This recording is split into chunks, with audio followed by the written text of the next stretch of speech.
Hello everyone. Okay, before we get into this video, I just want to make a huge disclaimer. I'm currently editing this right now. This was a full just stream of consciousness chat. I am not diagnosed, but a lot of people have told me they think I might have ADHD. In this video, it's a little bit apparent. So if you're not into that of switching from one topic and immediately going right and then back to left and then right, this is not for you. It's a bit ADHD coded and somehow I start with one place and I go somewhere else, but there's some good stuff and good tidbits and good messaging in this video, so I recommend still watching. I just wanted to put that out there. Okay, enjoy. A couple things to address before we get into the bulk of what today's episode is. Number one, is this mic connected to anything? No. We're gonna pretend like it is because I didn't want to just sit here. Okay. I didn't want to sit here without something in my hand. I needed a mic or something and I had this, so we're gonna pretend. Okay, let's use our imagination here. Okay. Second thing, you can kind of see it. I am currently now 24 years old. Today's my birthday. It's February 13th, 2025. And that's kind of what sparked the idea of making today's video. I've had the idea for a bit now for these Aquarius Diaries. I don't know exactly. I just had the title and the name jotted in my notes app for a really long time. And I don't know, I just felt called to make one today. And essentially what I mean by Aquarius Diaries is obviously I'm an Aquarius. Hello, we're in Aquarius season right now. It says it on my calendar, my little witchy calendar. But I just feel like I really identify with the Aquarius sign, maybe because I am one, but genuinely, you know, whether you believe in zodiac signs or not, I really do resonate a lot. We're considered the weirdos of the zodiac, or we're very humanitarian, which is definitely something that I strive to be. Everything I want to do, I want to just help humanity and make the world a better place. It's so weird. I have this desire for community and helping and being around others, but at the same time, I do feel so unlike everyone else and such an outsider in this world that sometimes I do feel like an alien, and I think that's what some people describe Aquarius is just the weirdos, the outsiders, the aliens of this world, pretty much. And I definitely resonate with that, as well as the embodiment of not really fitting in, that I also have a really hard time fitting the mold of, okay, to be successful, you do X, Y, Z. I'm like, well, you just told me to do that and everyone else is doing that. I want to do something completely different. And I love that trait about myself. I love how unique I am and how unique I want to be. And I want to present myself out in the world as my most authentic being and unique self. But the con of that is it's really hard to follow your own path and create your own path because no one else has done it before. So there's no roadmap that you just have to daily. No, I'm recording. My dog, she's over there. But as I was saying, you just really have to learn how to trust yourself and find your own steps, which is very difficult to do. So with all that being said, why am I making today's video? Short answer is I don't know. But long answer is, as I said prior, that with creating your own path, it really is about learning how to trust yourself and following your intuition, your gut instincts, and just taking one step at a time. There's really no plan of action, nothing to do, and I listened to my gut and it just said make this video today, so that's what I'm doing. But yeah, so today, as I said, I'm turning 24 and birthdays have been kind of a pretty sore subject for me the last couple of years, just because each one, I think there's all of a purpose to it. Obviously, there's just always a reason for everything, but each year my friendships and relationships in my life have dwindled to now this year I'm really celebrating it alone, and it's okay. I'm like okay with that because I'd rather be alone than be around people that I don't feel aligned to anymore, and like not forcing myself to be friends just to have friends, you know. I'd rather be in my own space, and most days and pretty much every day it doesn't bother me. It's just the idea around birthdays and holidays that you can, when you are alone, feel pressure just by the holiday that, oh, I should be with people, and it makes me feel a bit isolated, alone. And you know, I do wish, obviously, I would love to be surrounded by my people and make new friends and relationships that just fill me up so much, and that we're manifesting and crossing our fingers at next birthday, 25. I can just imagine it now. I'm at a dinner table with all my friends, and I'm just like so happy with all the people that are in my life then, and that I get to celebrate with friends and family that just truly align with me. But that's not the case for right now. I'm keeping a positive attitude around it. Obviously, I'm like a little bummed out about it, but honestly not as much as I thought. I was a little nervous for today, I'm not gonna lie, because I thought, oh gosh, like, oh, I don't know how I'm gonna feel. But I actually don't feel as sad, so that's a plus. Another thing about today though is, I remember last year saying, okay, this year my whole life is gonna look so much different at 24. Like when I'm turning 24, it's gonna be looking like this. And is it different? Technically, yes, but is it where I want to be, or something that I'm like, wow, I just love my life? Like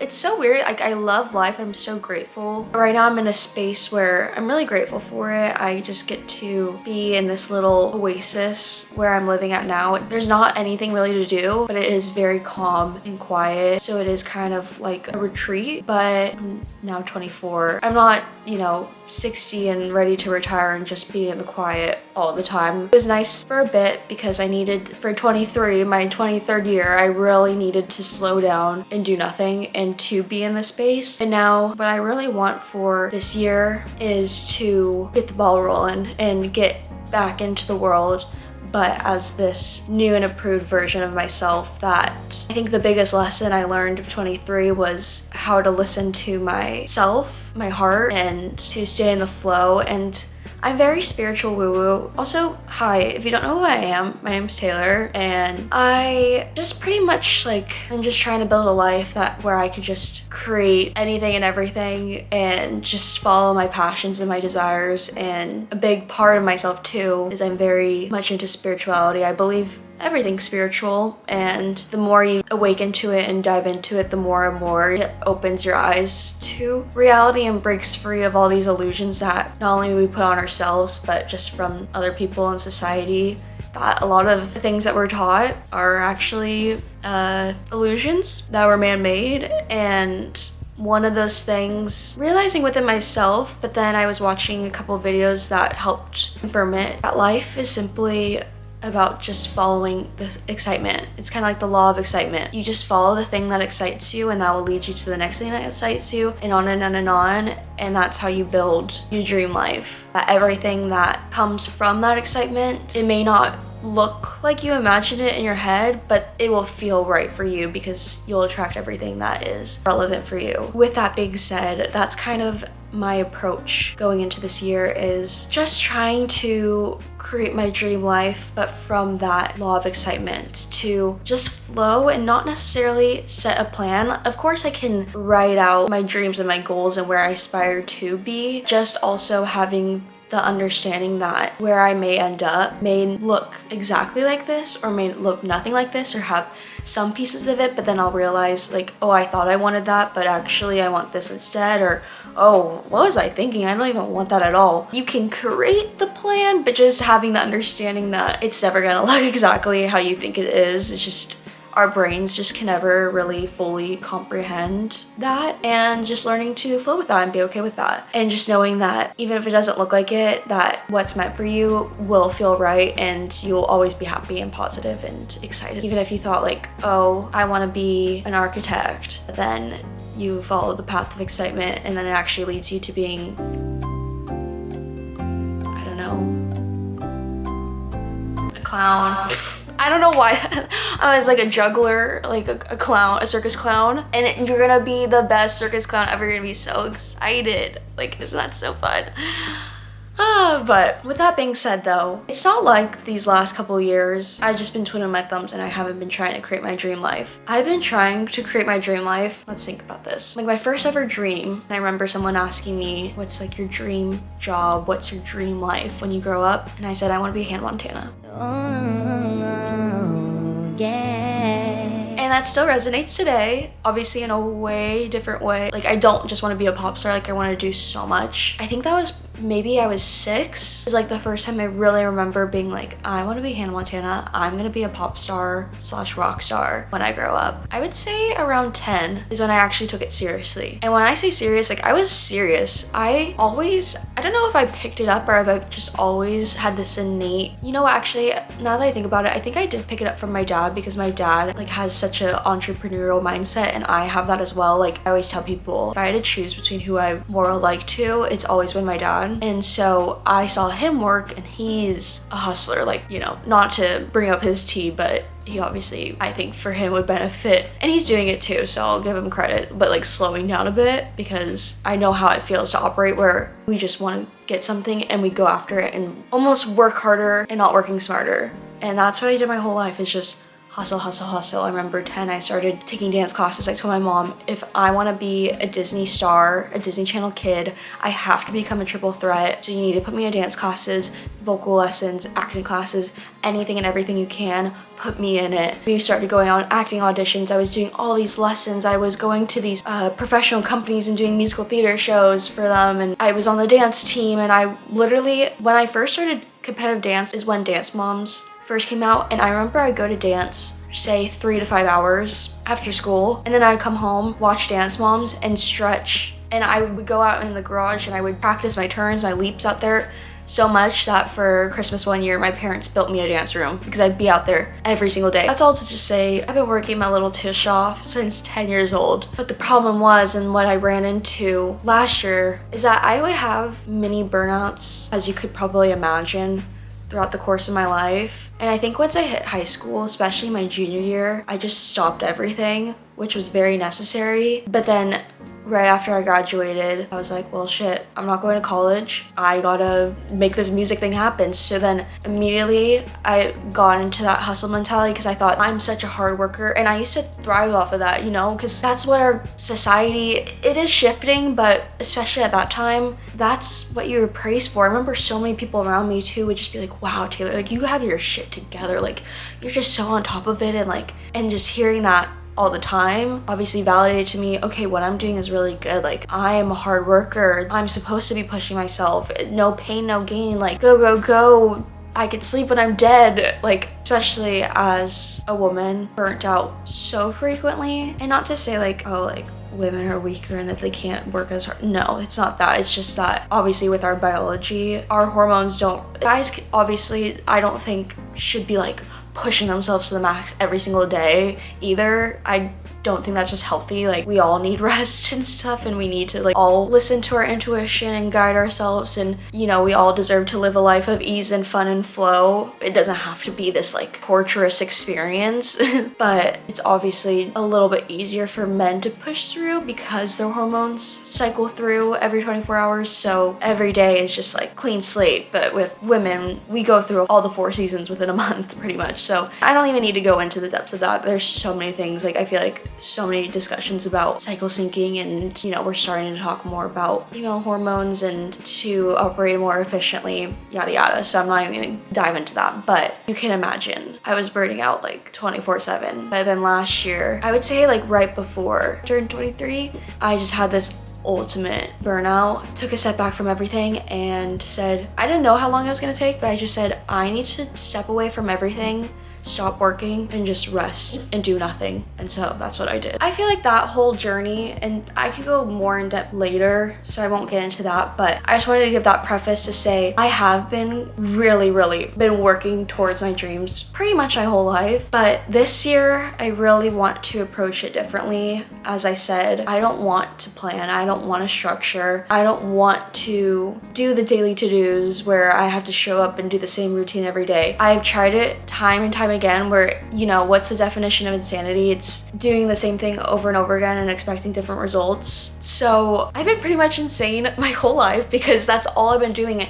And I'm like no, this time it's gonna work, this time it's gonna work. Girl, no, you gotta switch it up. Finally, I think I'm starting to slowly get on the right path and the right track. I've already started to implement the flow, because one thing about me too is I'm so multi-passionate, and there's just not like one thing where it's like, I just want to do music or I just want to do this. I just want to create. Instead of listening to other people's advice, you know, I would watch YouTube videos where they're like, if you're a multi-passionate person, this is how you do it. You have to focus on one thing at a time and do this, this, this. And I would try to do that. Okay, but I get so bored if I just focus on this one thing. Like, I don't want to do that. And none of it makes sense. The formula of flow is probably never going to make sense in like a structured term, but I'm gonna take this time in this year to dive in 100%. Even with this video, like, you want to look through my notes app, maybe I'll pop it up on the screen of how many folders, just different notes of ideas I have stocked in there. Do you know how many ideas just like are locked in there? For example, making YouTube videos and stuff. I have so many ideas, but then I'm like, well, if I'm gonna make sit down video like this,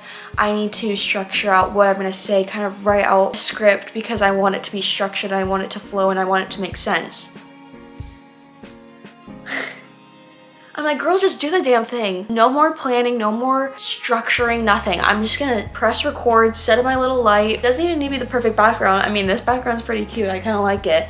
But like before too, I would be like, I want it to be my aesthetic. Like, I want it to be perfect. With doing that, I just never did it. That hinders you so much. I see other creators and other artists making things that are at a level that I want to create, and I know once I get to that level of creation that's like, oh, I'm just gonna be so like excited about it, because that's like the kind of work I want to make. But then I'm like, well, that's what I want to make, so I'm just gonna learn how to make that before putting out anything, because I don't want to put out stuff that I'm not, you know, don't think is quote unquote perfect. But I've tried that, and you know what? I think everyone knows this. I'm not saying anything revolutionary of like, just start, just create stuff. I think everyone says that, but it is a lot easier said than done, especially when I don't even like to call myself a perfectionist, but I've learned I don't think it's perfection. I just have a very, very high standard for myself, and I know my potential and I know where I want to be. It is a bit disappointing sometimes when you create stuff that it's not at the standard that you want to be, but you don't have the skill level or experience to create that standard. So how you get to that standard is just by doing it and creating, and you just got to do it, and you just got to put things out there and do that. And I always knew that, obviously, but I just really wanted to hold on tight to the idea that I could just, I don't know, learn on my own and then magically be able to create everything I wanted to create exactly how I see it, at the exact standard that I know I can achieve. But now that I know, okay, just put stuff out there and then you'll eventually get to there. I could be regretful. It just took me this long to finally realize it, and that, you know, I'm keeping it positive and knowing that, okay, at least I know it now. I'm only 24. Sometimes I think in the industry I want to be in, a lot of artists and stuff start blowing up, or, you know, I think of like Ariana Grande, and she was already at my age, like either she was already creating Sweetener, or she was just in her Dangerous Woman era, and she was like at not the peak, because I think Thank You Next is her peak, but like starting to get to the pinnacle of her success. And like right now I'm like, I'm just starting. Sorry, my battery died on my camera, so I kind of forgot where I left off, but I think I was pretty much saying that I could regret, you know, not having this revelation earlier, and I could be in a whole different place now. Like using the Ariana Grande example, I could be at a whole different peak of my life. But I truly do believe that with every situation we have a choice on whether we can think that way or find the positive, you know, perspective on it. And I think for me, I'm happy that I've learned and I went through all that, because now I know, okay, yeah, it took me years to fall through that pattern, to really drill in the lesson that, hey, scheduling things and forcing yourself to do things and hustle and grind and trying to reach the standard before you even started creating, none of that's gonna work. That's this goal for me, my 24th year on this earth, to jump into the deep end and just start in everything, and just no thoughts, no plan, nothing, just go. Because this video is kind of a testament to that journey, because I don't even remember what I said most of this video, and kind of it gives me a bit of anxiety, weirdly, that I'm like, not anxiety, but just a discomfort around wait, but this video had no like structure, and to me felt like no purpose, even though there is a purpose to it. But when I'm just like spewing and talking, I feel like I don't believe there's value in that, because I didn't bullet point and say, this is the things I'm working on, this is what could be valuable information for the viewer, and I just spent this time just talking out my thoughts and feelings and things. But I need to believe, and I'm choosing to believe now, that even just my stream of consciousness and thoughts and ideas are just as valuable, if not more valuable. So that's the first Aquarius Diaries episode. We'll see again, following the flow. We'll see if there's another one, and we'll see if there's not. Who knows? I don't know. So if I don't know, you don't know. But yeah, I'm just really curious, and I hope to continue to document this journey and my thoughts and feelings throughout this year, and that I hope I can update you all when it's my 25th birthday, and I could say I did it. My 24th year was the year I jumped in the deep end, just started creating and putting myself out there. I had no plan, no idea how I got here, but I'm where I wanted to always be. And I think that will happen the more I continue to follow this flow and guidance from my heart, and to stop planning. This journal wreck here, she's dead to me. You're dead to me. Just kidding. I still love to write down like ideas and things, but a to-do list, we're cutting that out this year. No more to-do lists, no more checklists, no more planning. If I have an idea, I'm just gonna do it, okay? You hear that? Future Taylor and anyone watching this, hold me accountable. I'm trashing my to-do list. I swear to God, if I ever have to see a checkbox mark ever again, I'm going to lose it. I've checked all the boxes throughout all my life, and I've done the to-dos, but look, I'm still in the same place physically. Mentally, am I in a whole different place? Mentally, spiritually, internally, emotionally, yes, and I'm so proud of that work. But now it's time to have the internal reflect the external. I want to be living my physical dream life. And that's not gonna happen by some check boxes and schedules, because I tried that. It doesn't work for me. So anyways, got a little beef with my journal real quick, but yeah, that is the episode today. And one thing about me is I will never know how to do an intro or outro, so you're just gonna have to deal with a little awkward outro. Okay, bye.